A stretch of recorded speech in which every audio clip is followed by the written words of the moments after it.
So you've just invented time travel. Well done, you clever little sausage. Let's go back and fix human history then. Before you leave though, why not pack a suitcase? But what to take, what to take? Well, obviously shoes, toiletries, clothes, and depending on how your time machine works, how about a fucking spacesuit? Because if your time machine works like a teleporter, what do you think is going to happen when you push the go button? Let's say you want to pop just 5 hours back in time to breakfast. Well, the Earth is orbiting the Sun at about 67,000 miles an hour. So you're not going to materialize at the kitchen table, you're going to materialize where the kitchen table will be in 5 hours, meaning the Earth is now 335,000 miles behind you. You doink. Alright, so let's say your time machine isn't a teleporter, but just— and that's even ignoring the fact that the Earth and Sun are also traveling through space together with the entire galaxy, and the galaxy is going at about 1.3 million miles an hour, so you'll probably just end up in interstellar space alone, and dead, and alone, and dead. Yeah, but really, let's just say your time machine is— well, I guess you could launch yourself in a rocket, fly out to where the Earth is going to be in exactly 5 hours, somehow traveling faster than the galaxy, good luck, then turn on your time machine and hope you got the calculations right so you don't end up materializing in the ground when it catches up with you. But really, okay, let's just say your time machine isn't— yeah, but even then, what, you're just going to rematerialize in the air, are you? What about the air you're displacing when you pop out of nothing? How dense is a person? Well, about 985 kilograms per meters cubed. Well, air is about 1.2 kilograms per meters cubed. So when you arrive, there'll be a huge compression of matter as you materialize, causing at best a bit of a whoosh noise, and at worst, a cheeky touch of, oh, you know, nuclear fusion.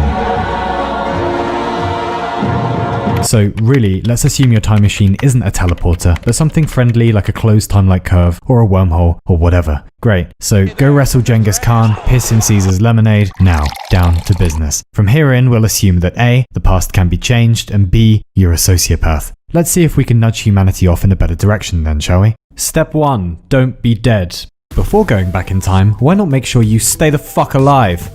Pack antibiotics, lots and lots of antibiotics, especially doxycycline if you're going anywhere near the bubonic plague. If you run out of antibiotics, and under no circumstances do this unless you are in fact a stranded time traveler, you can make very improvised penicillin by leaving moldy bread until it goes bluish. Also, if you aren't getting water from a well or the rain or an aqueduct, how about don't drink that shit ever? Boil all of your water first, then you'll need to filter it. Find something bottle-ish, add a layer of charcoal, layer of sand, hooray and a cheer, you just beat diarrhea. Step 2. Get clever. Before you go, read up on the basics of steam power, harmonic oscillators, pendulum clocks, germ theory, modern military strategy, monarchic history, the schematics of the printing press, and all the card tricks you can stand. Use a mnemonic technique to commit stuff to memory. A good one is the person action object system. Let's say you want to remember the dates of, I don't know, solar eclipses for no reason in particular. We'll aim for memorizing about 30 of them, so pick ones in the time and location of whichever era you're going to. Now you'll need to remember the date of the eclipse and the exact time of day. Now come up with at least 10 people, 10 actions, and 10 objects. So let's say we're trying to remember the number 326. Well, 3 in the people list is Winston Churchill, 2 in the objects is wash, and 6 is a unicorn. So Winston Churchill washing a unicorn. 326 is easy to forget, but good luck getting that image out of your head though. Next, memorize any embarrassing secrets we now know about the monarchy of the time you're going to, and congratulations,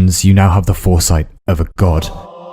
Now pack some gold and silk and nylon and a laser pen and an air horn and some special chockies because, yeah, personally as an English native speaker I would wander back to 14th century England because A, it's before the Enlightenment and people will be way easier to bullshit, and B, further back and there isn't enough metallurgy and they'll be speaking Old English. But it's your time machine, do whatever.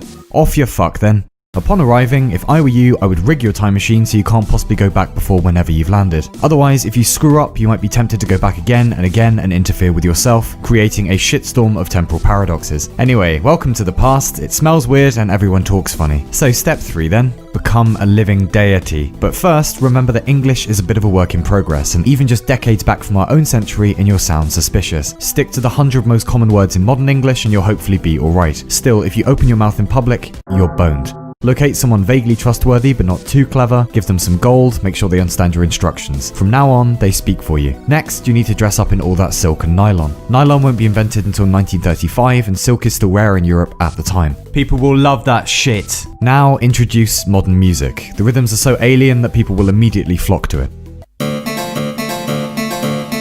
My milkshake brings all the lads to the courtyard, they're like, it's better than yours, Jehovah. It's better than yours, I could teach you. But I'll check with the priest. Grand. Next, go out in the streets and get your spokesperson to announce the next solar eclipse, which you've memorized. People are going to freak out a bit, so let off your air horn a few times, flash your laser pen about a bit, make a song and dance of it, yeah? When the solar eclipse happens, immediately announce the next one and claim it's you doing it. If people say, "Hey, you didn't do that," just say, "Yes, I did." Teach your followers basic hygiene, teach them modern battle strategy, teach them the foundations of royal rule and how flimsy it is. People might talk funny in the past, but power still relies on more or less the same foundations as today, namely weapons and money. The monarchy will send an army and they will attempt to make you dead. You can't win against that however clever you are. So instead, incite revolution. Most of the monarchs of the time retain their power by the threat of violence and the promise that God put them there by divine right. Invent Gutenberg's printing press decades before Gutenberg, begin churning out pamphlet after pamphlet laying out the embarrassing secrets of the current king. Step up antibiotic production, cure people of basic ailments, move you and your followers to a remote patch of the countryside, declare it independent, give it a flashy name, perform miracles every now and then. Card tricks will go down really well probably, people haven't seen them before in Europe. Have your followers track down the finest engineers of the day. I would recommend Filippo Brunelleschi and Guido di Vigivano. Begin constructing basic steam engines, use them to pump clean water up from the ground for all your mates and followers. Have an elaborate underground temple built for you, disappear inside with your time machine, only let your spokesperson come out and give orders. Leave behind extremely specific instructions about how to begin the Industrial Revolution early and grow your army and maintain your future empire and design good irrigation. Finally, have a very basic periscope constructed and stick it out the top of your temple. So let's travel a few decades into the future and see how everything is going.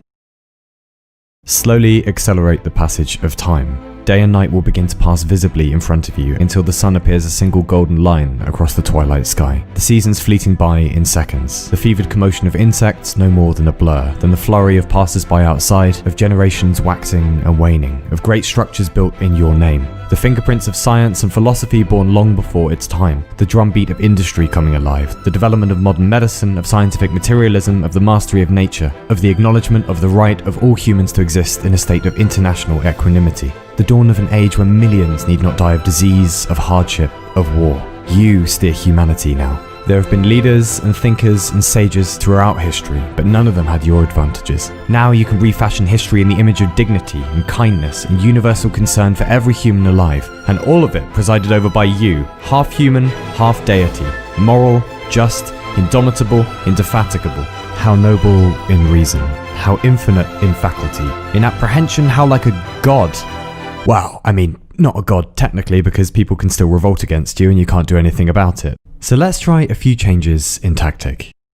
To protect your master plan, direct technology towards absolute surveillance of the population, towards a perfect political science, towards total hegemony. If you want to help humanity, you'll need to live a long time, so order your scientists to research a cure for aging. Drop by to collect the rewards of the new sciences and become immortal. Enhance yourself with electronic augmentation. The problem with humanity? Too much freedom and leisure time. Remove both. Ban books. Ban mass communication. Rule undisputed. Technology in your left hand, power in your right. Dropping in occasionally to make alterations or dispense great justice and retribution in the name of peace. Shepherd humans out to the local planets, establish colonies, then spread out to the stars. Create a galactic empire, rule with imperious malice lest humanity revert back to its bad habits. There'll be no love except the love of you. There'll be no art, no literature, no science. Total domination, unimaginable power, unlimited rice pudding. Who could stand in your way now? Who would fucking dare? As monarch of the galaxy, as pilot of history, as god emperor of time. Darling, I'm just putting the kettle on. Do you want something? Oh, for fuck's... What does that say on the door, Mum? 25 metres swimming certificate for... No, the other one. Don't come in, recording. Right, so... Well, sorry, I just wanted to know if you wanted a cup of... Too late. I've lost my whole megalomaniac shtick. Just Earl Grey and milk, no sugar. And can you bring the special biscuits in, please? There he is, stop. So that's the guy, huh? Yeah, that's him. Hey, man, remember me? I got something for your ass. Don't mess with time. You don't with time, mother.